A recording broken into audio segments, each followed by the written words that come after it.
Andiansa Evandika Nova hadir. Alves Noyan Hadir. Andika Agus Prayoga Hadir.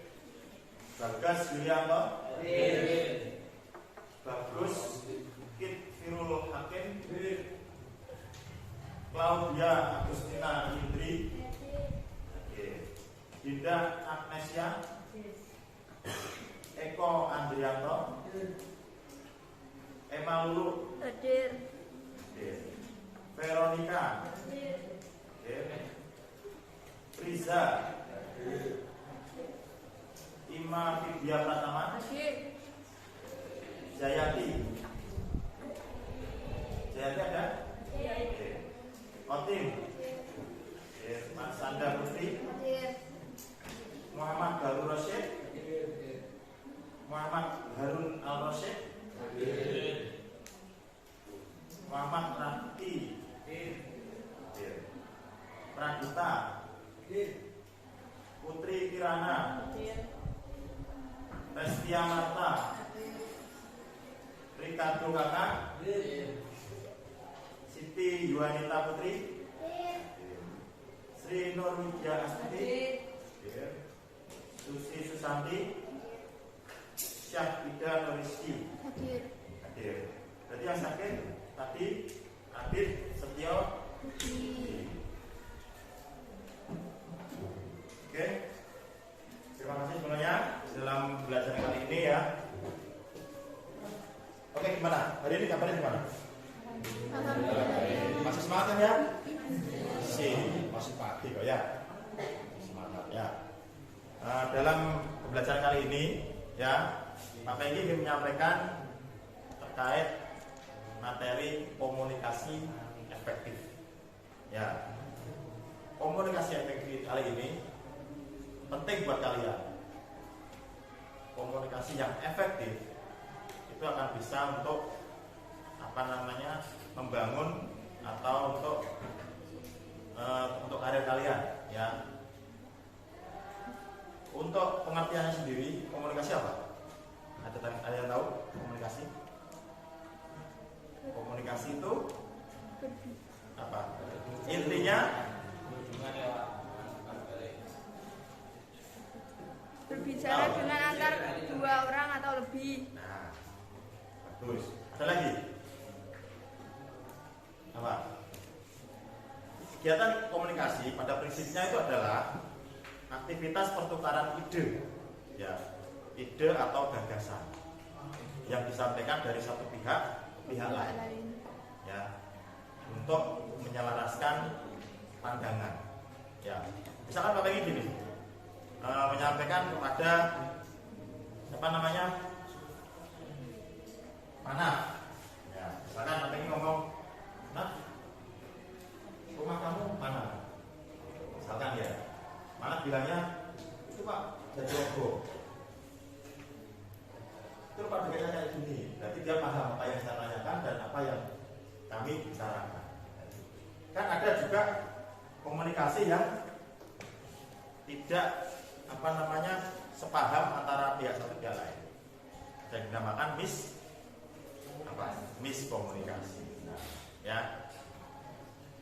Kalau komunikasi tidak berjalan lancar, itu akan menjadi yang namanya miskomunikasi, gitu ya. Dan di sini lebih ditekankan pada komunikasi yang efektif. Komunikasi efektif itu komunikasi yang tidak bertele-tele. Maksudnya efektif di sini tuh, misalkan contoh, kalian bicara sama teman sebangku kayak gini. Bicara tentang suatu hal, tapi dia menceritakan itu tanggaku kayak gini. Tadi pagi ada kayak gini. Padahal topik yang dibicarakan itu tidak tentang itu, gitu ya. Itu yang nggak boleh. Bukan nggak boleh sih, ya, harus dihindari, ya, harus dihindari kayak gitu. Karena apa? Komunikasi efektif itu akan membangun kalian jiwa sosialisasi kalian nanti ketika kalian sudah lulus di SMA, ya, akan kalian bawa di perkuliahan atau mungkin di lingkungan kerja. Ya, misalkan di lingkungan kerja kayak gini, komunikasi efektif ya kayak gini misalkan. Kalian diwawancarai oleh HRD perusahaan. Ya, kalian ditanya apa motivasi kalian, apa motivasi Anda untuk bekerja di sini. Misalkan Anda bilangnya ya mau kerja saja Pak, misalkan. Ya, tidak disertai dengan suatu hal yang efektif lagi dengan gaya bicara yang terlihat lebih pengalaman atau intelektual.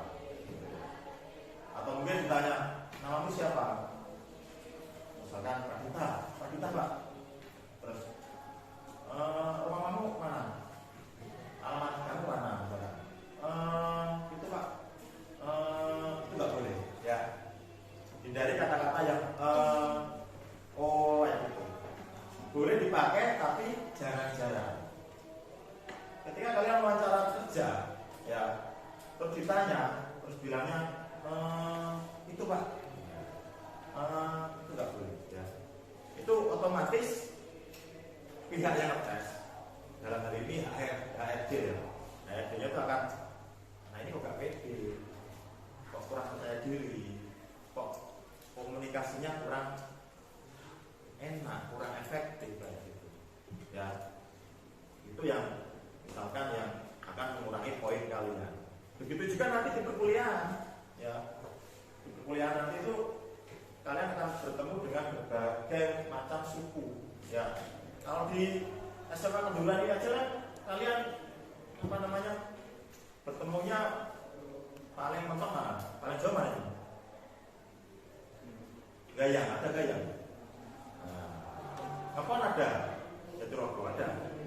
Ada. Nah, paling jauh kan itu dengan budaya atau adat yang hampir sama, ya, hampir sama. Kalau nanti kalian di dunia perkuliahan kan dihadapkan dengan macam-macam orang, ya.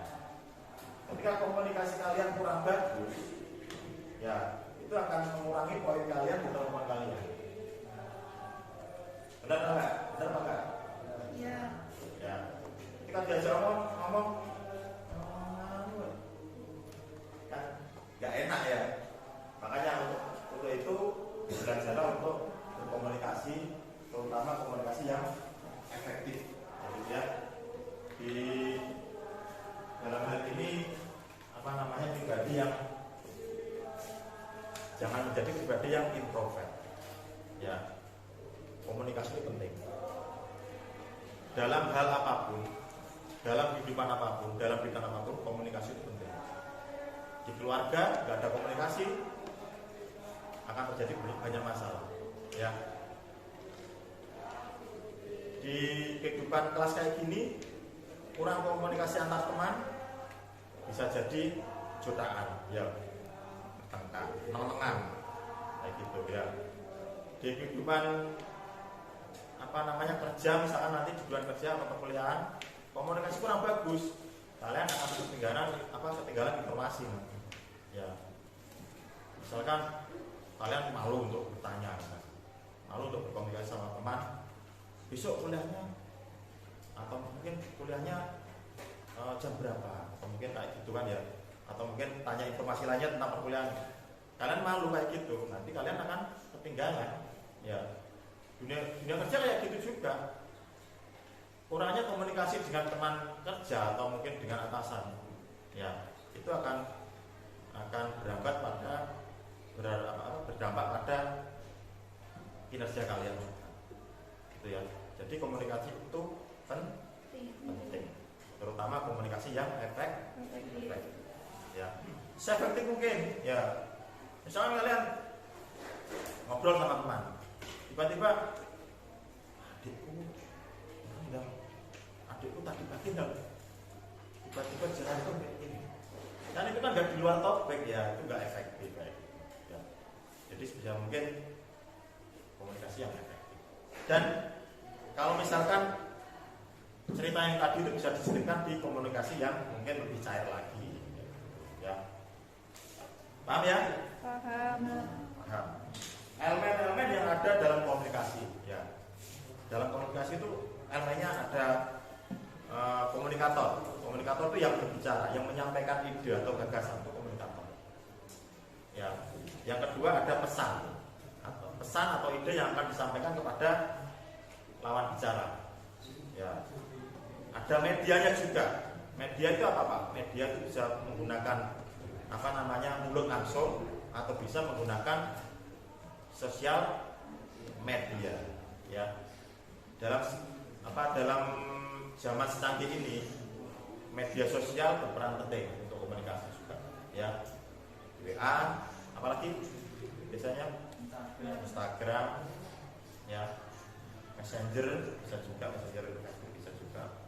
Terus tadi ada komunikator, ada juga yang namanya komunikan. Komunikan itu orang yang diajak ngomong, yang akan disampaikan pesan tadi. Itu yang namanya komunikan. Ya. Terus ada yang namanya, setelah itu ada yang namanya umpan balik. Umpan balik itu kayak gini. Ketika si A ngomong sama si B, menyampaikan suatu ide atau gagasan, ketika si B sudah mengerti atau sepaham, itu yang namanya umpan balik. Ya. Kalau nggak ada umpan balik, jadinya yang tadi itu miskomunikasi. Gitu ya. Itu elemen-elemennya untuk komunikasi. Terus tip dalam berkomunikasi, ada beberapa tip ini, atau mungkin cara untuk berkomunikasi yang baik ya. 1.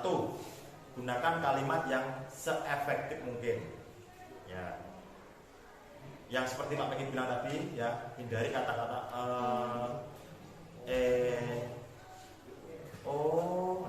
nggak boleh ya. Harus ya boleh tapi sejarang mungkin. Jangan terlalu sering. Ya, itu nggak efektif. Gitu ya. Terus jangan mengungkapkan pengulangan ide atau pokok bahasan. Bolak-balik terus. Ketika ngomong bolak-balik terus. Ide yang disampaikan bolak-balik terus, juga boleh. 1 kali, 2 kali itu aja. Jangan sampai berulang-ulang. Ya, musim corona akhirnya bosen. Akhirnya tidak menjadi komunikasi efektif lagi. Gitu ya. Terus jangan berbicara terlalu lambat. Nomor 3. Ya. Jangan berbicara terlalu lambat. Misalkan di sekolah Solo nih lah ya. Itu nggak boleh ya, nggak boleh. Ditanya baik-baik sama komunikator tadi ya, yang menyampaikan idenya, misalkan ya. Namamu siapa? Gitu. Namamu Abdul Mana? Nggak boleh ya gitu. Itu yang namanya komunikasi yang tidak efektif. Nanti lawan bicara akan bosan ya. Belum sarapan ya gitu ya. Ya, itu yang tidak boleh. Yang keempat, hindari gumbangan yang terlalu sering. Misalkan bergumbang sendiri misalnya. Ya. Sampaikan saja apa yang disampaikan ya. Sepahamkan ide atau gagasan yang kalian berbincangkan tadi dalam komunikasi itu ya. Yang kelima, hindari humor yang tidak perlu. Dagelan atau humor yang garing, hindari. Kadang ada beberapa orang yang kalian ajak omong itu nggak senang kayak gitu, humor yang basi kayak gitu, maksudnya yang garing kayak gitu, yang tidak perlu ya. Hindari humor yang tidak perlu. Itu yang menjadikan komunikasi tidak efektif. Sesekali humor boleh, tapi ya humor yang berkaitan dengan topik pembicaraan itu. Jangan humor yang tidak perlu, jangan sampaikan. Ya. Fungsinya komunikasi. Salah satunya membangun konsep diri. Konsep diri tahu? Konsep diri itu diri kalian itu akan dinilai seperti apa dalam komunikasi itu ya. Konsep diri, apakah kalian itu termasuk orang yang pengalaman atau kurang pengalaman, bisa juga dilihat dari gaya berbicaranya. Nah, itu yang namanya membangun konsep diri. Sering berkomunikasi, insya Allah tidak akan dicap sebagai pribadi yang introvert, pribadi yang tertutup. Ya. Lawan introvert apa? Extrovert. Dan jangan juga menjadi pribadi yang extrovert ya, introvert terlalu berlebihan. Ya. Dengan yang sedang-sedang saja. Gitu ya. Fungsi yang kedua, eksistensi diri. Ya. Ketika kalian mampu berkomunikasi efektif dengan teman, misalkan perkuliahan nanti ya, di dunia perkuliahan nanti, ketika kalian bisa berkomunikasi secara baik, kalian eksistensi kalian, ya keberadaan kalian akan dianggap, gitu ya. Beda lagi kalau misalkan biasa ngomong, misalkan terus ternyata diem aja, misalkan berempat ngomong, yang satu ini diam ya. Keberadaan si pendiam ini nggak akan dianggap ya. Itu yang fungsi yang kedua, membangun menunjukkan eksistensi diri. Ya. Yang ketiga, kelangsungan hidup. Nah, kelangsungan hidup yang di awal tadi Pak Tadi bilang penting untuk dunia kerja itu, komunikasi itu penting banget untuk dunia kerja ya. Untuk karir kalian penting. Ya, dalam hal misalkan baru masuk saja sudah tes itu dengan HRD, wawancara di mana, terus nanti diberikan kerjanya juga kayak gimana, itu untuk kelangsungan hidup.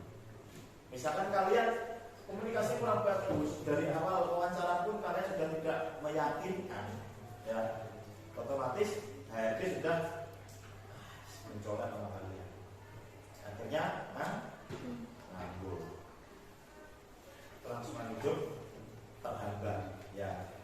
Karena tidak ada penghasilan atau pendapatan tiap hari. Itu ya. Pentingnya komunikasi. Yang keempat, memperoleh kebahagiaan. Kebahagiaan di sini maksudnya gini. Apapun ya, kalau kalian sampaikan, kalau kalian komunikasikan, misalnya kalian punya masalah, kalian komunikasikan sama teman, itu akan lebih mengurangi sedih kalian. Ya, plong istilahnya. Ada yang kayak gitu? Ada. Nah, ada. Ketika punya masalah, ceritakan sama orang tua. Setelah itu, insya Allah plong. Ada sedikit kebahagiaan di sini. Ya. Sama teman cerita, oh punya masalah ini. Si teman juga mungkin mengerti ya. Oh, mulai sabar ya. Dibilang sabar gitu. Wes ayem ya, ada kebahagiaan di situ. Ya, itu fungsi komunikasi. Terus yang terakhir, yang kelima, fungsi komunikasinya terhindar dari tekanan dan ketegangan. Ya, hidup tidak tegang. Masalah pendem semuanya, tidak kamu komunikasikan dengan orang lain. Jadi ini pukul pertama. Tahu ini pukul ini. Akan pikiran ya. Yang berikutnya, akhirnya nanti akan jiwanya tegang, depresi. Kayak gitu ya. Misalkan punya hutang. Misalkan ya, contoh saja punya hutang. Dipendem wae, tidak bisa nyaut tapi dipendem wae. Ya. Akhirnya ketegangan muncul ya. Nek ketemu sing diutangi langsung delete ya. Ketemu sing di lingkungan kita banyak terjadi itu gang lecet ya, ketemu gang detail omah itu tutup, ketegangan ya karena nggak ada komunikasi ya. Misalnya saja kalian punya hutang suatu saat nanti ya, kalau sekarang mungkin dengan status siswa atau murid nggak ada lah ya yang punya hutang ya, kalian punya berapa mungkin. Kalau nanti di depan kalian punya hutang kayak gitu dan tidak bisa membayar atau apa, komunikasikan sama yang kalian hutangi dulu. Paling nggak bisa membayar hari ini, Mas. Bisanya atau enggak bisanya mungkin 2 bulan, 3 bulan lagi. Itu akan mengurangi ketegangan kalian. Ya, otomatis akan mengurangi ketegangan kalian.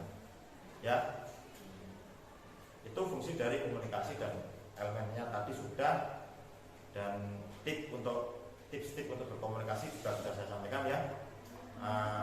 Mungkin ada pertanyaan? Tidak ada. Paham ya? Paham. Komunikasikan seefektif mungkin. Ya, punya masalah apapun, punya ide apapun, komunikasikan. Insya Allah nanti hidup akan menjadi lebih tenang, hidup akan menjadi lebih punya banyak teman. Ya, jangan menjadi pribadi yang tertutup, introvert. Itu yang sering kali Pak Pengki bilang ketika masuk kelas ini. Ya, harus menjadi pribadi yang bisa berbaur dengan yang lain. Jangan juga menjadi pribadi yang ekstrovert ya. Apa-apa sidik nanti cerita no. Besok memang aku maca ayo juga kecoblos dong. Itu diceritakan sak kelas mana ya. Itu yang pribadi yang ekstrovert. Gak penting tapi disampaikan tuh jangan. Komunikasikan secara efektif dan hidup akan lebih tenang. Ya, demikian dari saya mungkin ya. Kalau tidak ada pertanyaan, demikian dari saya. Kalau mungkin ada kata-kata yang kurang berkenan, saya mohon maaf. Terima kasih waktunya. Assalamualaikum warahmatullahi wabarakatuh. Waalaikumsalam warahmatullahi wabarakatuh.